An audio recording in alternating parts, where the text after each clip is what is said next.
किसी को धोखा देना कैसा है? बहुत अच्छा काम है, दिया करो भाई धोखा। अब ये सब पूछने की बात है। जो इमाम साहब अक्सर झूठ बोले, वालिदैन की नाफरमानी करे और कभी कभार चोरी करे, उसकी इमामत में नमाज पढ़ना कैसा है? लग रहा है इमाम साहब से दुश्मनी हो रही है। ये लग रहा है बिल्कुल कैमरा लगा के बैठा इमाम साहब कितना झूठ बोल रहा है, कितनी नाफरमानी कर रहा है, कितना चोरी कर रहा है। देखिए, इमाम जो होता है, इमाम ऐसे इंसान को बनाना चाहिए जो कुरान अच्छा पढ़ता हो, आलिम हो और दीनदार भी हो। ऐसा कभी कभी होता है कि एक इंसान आलिम है लेकिन दीनदार नहीं है, तो नमाज की इमामत एक ऊंचा मकाम है, यह हर इंसान को नहीं देना चाहिए। तो ऐसे इंसान को इमाम नहीं बनाना चाहिए। अगर ऐसा इंसान इमाम है, नमाज हो जाएगी आपकी नमाज पर कोई फर्क नहीं पड़ेगा, मगर ऐसे इंसान को इमाम नहीं बनाना चाहिए जो खुल्लम खुल्ला ये सब काम अगर कर रहा है, झूठ बोल रहा है, वालिदैन की नाफरमानी कर रहा है, चोरी कर रहा है, ऐसे इंसान को इमामत नहीं देना चाहिए। उम्र दराज आदमी का अगर बार बार पेशाब आ जाए और कपड़ा नापाक हो जाए, इलाज और मुआलजा से भी मायूस हो चुका हो, तो ऐसे इंसान को नमाज पूरा करने के लिए क्या तरीका अपनाना चाहिए? बस सीधी सी बात है, फत्तकुल्लाह मस्ततातुम, अल्लाह से जितना डर सकते हो डरो। जिस इंसान को ये प्रॉब्लम है कि उसका पेशाब रुकता ही नहीं है, कतरा कतरा बहता रहता है, तो अब जाहिर है वो मजबूर है। अगर वो इलाज करा चुका है और इलाज से भी कोई फायदा नहीं हो रहा है, तो ऐसा इंसान नमाज उसी हालत में पढ़ेगा। लेकिन हाँ, हर नमाज के टाइम वो नया वजू करेगा। जोहर में मान लो उसने वजू किया, बीच में उसको हवा खारिज नहीं हुई, पाखाना करने के लिए वो नहीं गया, लेकिन तब भी असर का टाइम आएगा वो फिर से वजू करेगा। इसलिए कि ये बीमारी जिसको है उसके लिए हुक्म है कि वो हर नमाज के टाइम अलग से वजू करेगा। इसी तरीके से बाज लोगों को हवा खारिज होने की बीमारी होती है, उनको हर मिनट पर हवा खारिज होती है, वो हर तरीके का इलाज करा चुके हैं लेकिन उनका मसला हल नहीं होता है। तो उनके बारे में भी सही मसला यही है कि वो उसी हाल में नमाज पढ़ेंगे, वजू करेंगे और नमाज पढ़ेंगे। ठीक है। जामा मस्जिद में जगह की किल्लत है, मस्जिद के इर्द गिर्द भी जगह खाली नहीं है, इसलिए मस्जिद को दूसरी जगह मुंतकिल करना चाहते हैं। ऐसी सूरत में मस्जिद की पुरानी ज़मीन को फ़रोख्त कर सकते हैं या नहीं, जबकि मुंतकिल शुदा मस्जिद की ज़मीन सिर्फ 250 फीट की दूरी पर है। अब देखिए, ये मसला थोड़ा सा पेचीदा है, इसके बारे में तहकीक करनी पड़ेगी कि अब ये जो सिचुएशन है, जैसे कभी कभी ऐसा होता है कि मस्जिद की जो जगह है वहाँ पे हाईवे निकल रहा है, तो हाईवे जब निकलता है या इस तरीके की कोई मजबूरी आती है तो जाहिर है मस्जिद को ट्रांसफ़र करते हैं। तो वो सूरत यहाँ पर भी ऐसा लग रहा है कि अपनाई जा सकती है, जब जगह कम भी है तो ऐसा कर सकते हैं, लेकिन फिर भी इसके बारे में थोड़ी सी तहकीक करने के बाद ही जवाब दिया जा सकता है। इमाम का इंतखाब अवामुन्नास के ज़रिए होगा या आलिमों के ज़रिए होगा? देखिए, अवाम के इंतखाब के लिए कोई शरीयत की शर्त नहीं है। अल्लाह के नबी ने कुछ क्राइटेरिया बता दिया है कि इमाम ऐसा इंसान होना चाहिए जो कुरान को ज़्यादा पढ़ने वाला हो, सुन्नत का जानकार हो, नमाज का तरीका जानने वाला हो। अगर उस क्राइटेरिया पर कोई मोहल्ले में कोई इंसान खरा उतर रहा है, उसको अवाम भी इमाम बना सकती है। कोई ज़रूरी नहीं कि उलमा की एक कमेटी हो वही इमाम बनाए, ऐसा कोई ज़रूरी नहीं है। तो मेरे नौजवानों, ये जो मसला है दीन के अंदर आगे आगे रहने का, इसको हम अपने अंदर पैदा करें। हम बैक बेंचर ना बने। स्कूल में होता है ना, स्कूल में क्लास में पीछे बैठने वाला जो होता है उसको बैक बेंचर बोलते हैं। तो जो बिल्कुल फिसड्डी होता है, जो इम्तिहान में फेल होता है, उसको हम बोलते हैं बैक बेंचर। दीन के मामले में आप बैक बेंचर मत बने, दीन के मामले में आप आगे रहने वाले बने, पहली सफ में रहने वाले बने। मेरी प्यारी माओ बहनों, नबी अकरम के दौर की औरतों को आप देखिए, उस जमाने में लाउड स्पीकर का इंतजाम नहीं था।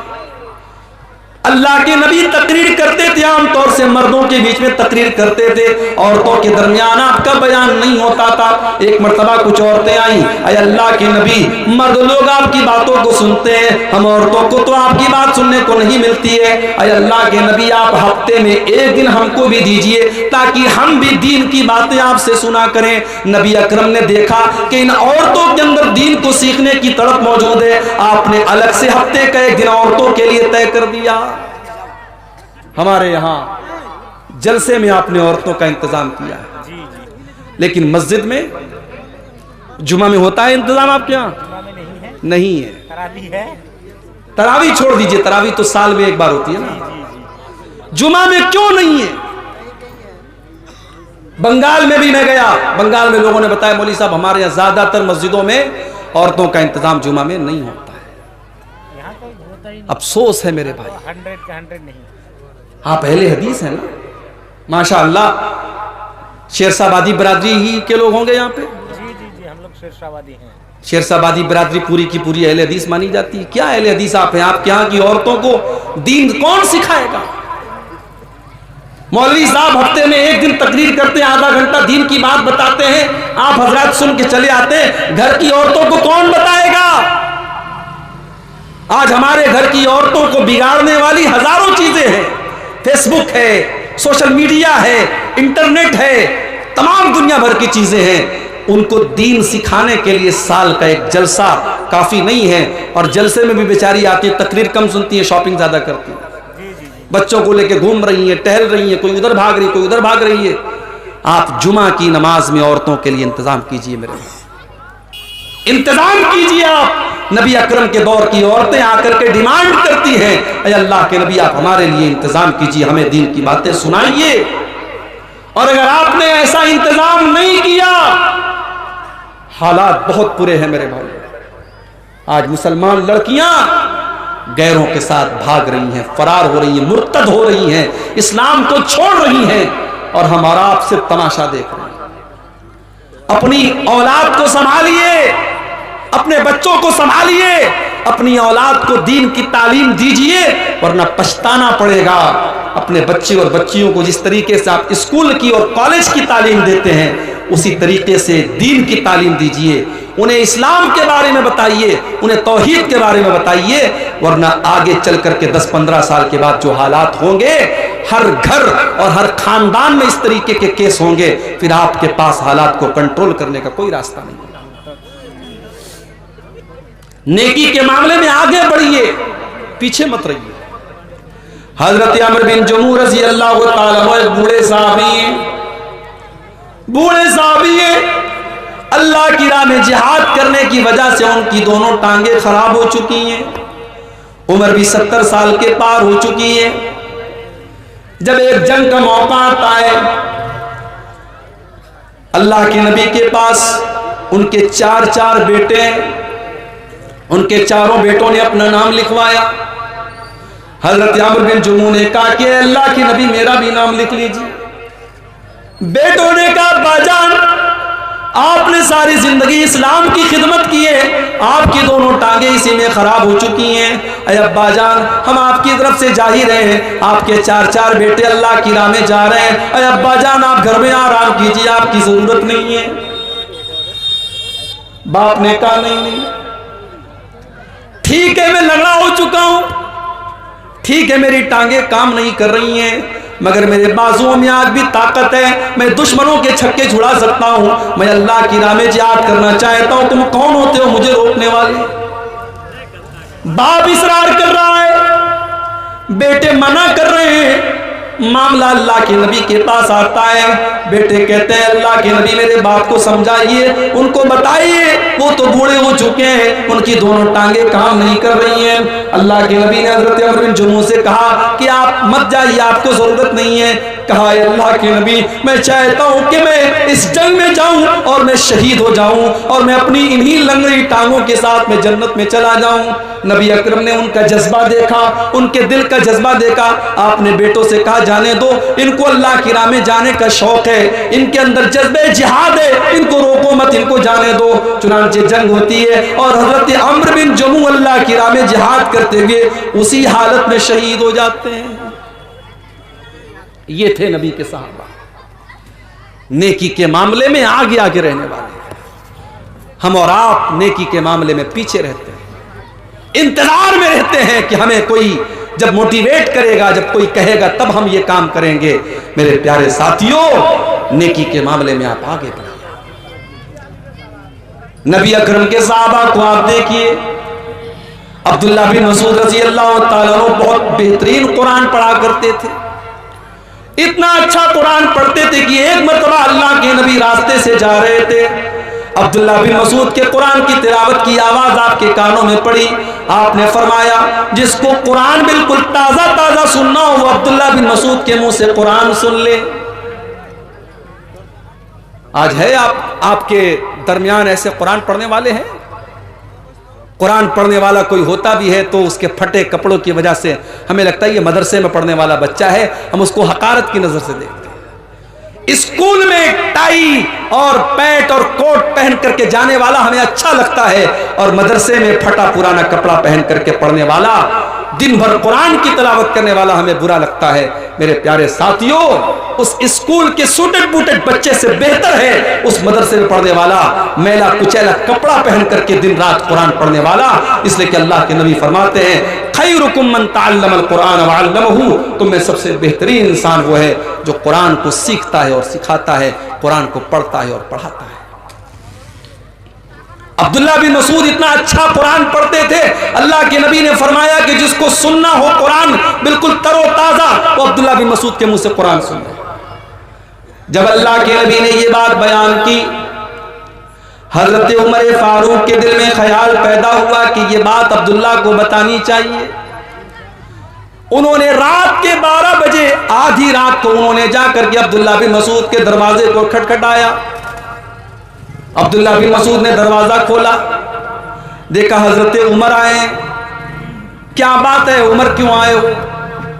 आए अब्दुल्ला, मुझे मालूम है कि ये वक्त मुनासिब नहीं था, रात के 12 बज रहे हैं, आधी रात हो चुकी है, लेकिन मैं तुम्हें एक बात बताना चाहता हूं, अल्लाह के नबी ने तुम्हें एक खुशखबरी दी है। क्या खुशखबरी दी है? कहा है अब्दुल्ला, नबी अकरम ने आज तुम्हारी तिलावत की आवाज सुनी थी, तो नबी अकरम ने फरमाया था कि जिसको कुरान सुनना हो, बिल्कुल ताजा ताजा कुरान सुनना हो, वो अब्दुल्ला के मुंह से कुरान सुन ले। मैंने सोचा कि मैं आधी रात को मैं जाकर के तुमको बता दूं, ताकि सबसे पहले मैं ये खुशखबरी तुम्हें सुना दूं।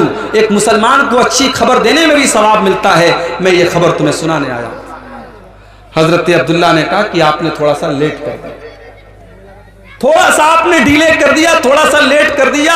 अभी थोड़ी देर पहले हजरत अबू बकर सिद्दीक आए थे और उन्होंने ये खबर मुझे दे दी है। हजरत उमर ने पेशानी पकड़ के कहा कि अबू बकर, उमर तेरा मुकाबला नहीं कर सकता। मेरे प्यारे साथियों, ये नबी के सहाबा थे जो नेकी के मामले में सबकत करते थे। आज हम कारोबार में सबकत करते हैं, जमीन जायदाद में सबकत करते हैं, दुनिया के ऐशो आराम में सबकत करते हैं, लेकिन हम जन्नत के लिए सबकत नहीं करते।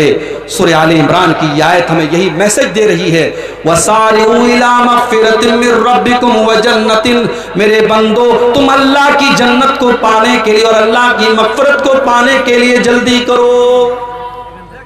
मेरे प्यारे नौजवान साथियों, जब हम आपसे नमाज के बारे में कहते हैं, आप कहते हैं मौलवी साहब अभी तो जवानी के अय्याम है, अभी तो मौज मस्ती के दिन है, जब 40 साल के हो जाएंगे, 50 साल के हो जाएंगे, हम नमाज भी पढ़ने लगेंगे, हम दाढ़ी भी रख लेंगे, हम हाजी भी हो जाएंगे।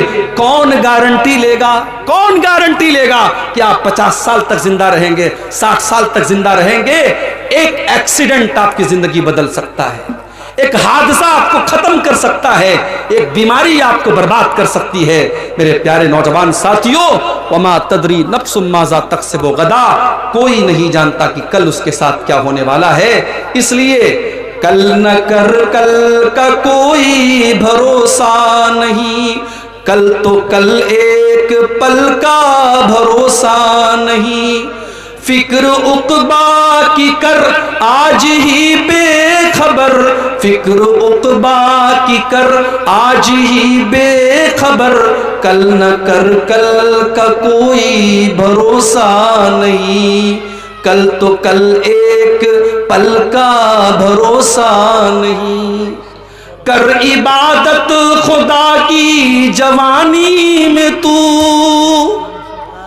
कर इबादत खुदा की जवानी में तू, कल बुढ़ापा तेरे सर पे आ जाएगा, कल बुढ़ापा तेरे सर पे आ जाएगा, कुव्वते दस्तो पा खत्म हो जाएगी, कुव्वते दस तो पा खत्म हो जाएगी, फिर इबादत का कोई भरोसा नहीं।